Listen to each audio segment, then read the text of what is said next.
menjawab pertanyaan latihan mengidentifikasi kerangka kesadaran.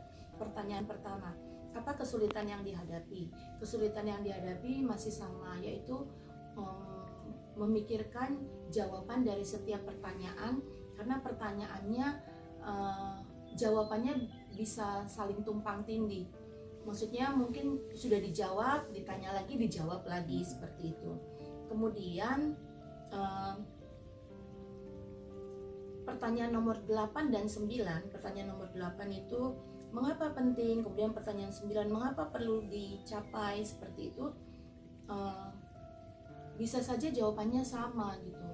Jadi kalau mau jawab pertanyaan nomor 8 terus jawab lagi pertanyaan nomor 9, kita jawabnya itu harus mikir agak lama supaya jawabannya itu berbeda antara yang 8 dengan 9. Mungkin kesulitannya adalah saya kurang mampu untuk memahami pertanyaan yang diberikan.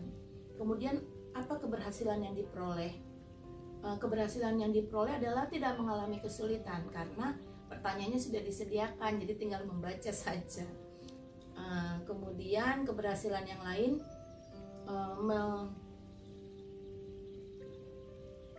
menjadi coach itu perlu waktu untuk menjawab pertanyaan dan pada akhirnya berhasil menemukan jawaban setelah sampai di pertanyaan kesimpulan. Artinya keberhasilan yang diperoleh itu awalnya kita tidak memahami untuk mengidentifikasi kerangka kesadaran, tapi setelah menjawab semua pertanyaan sampai kepada kesimpulan dari tujuan yang hendak dicapai, kita baru memahami apa maksud dari kita mengidentifikasi kerangka kesadaran. Yang ketiga, apa pelajaran yang didapat? Pelajaran yang didapat adalah saat menjadi coach, kita menemukan jawaban tentang apa pendapat diri kita sendiri tentang sesuatu yang tujuan yang ingin diri kita capai. Kemudian kita berlatih untuk mengidentifikasi kerangka berpikir. Yang keempat, apa yang dilakukan di coaching berikutnya agar hasil dan kualitas lebih baik?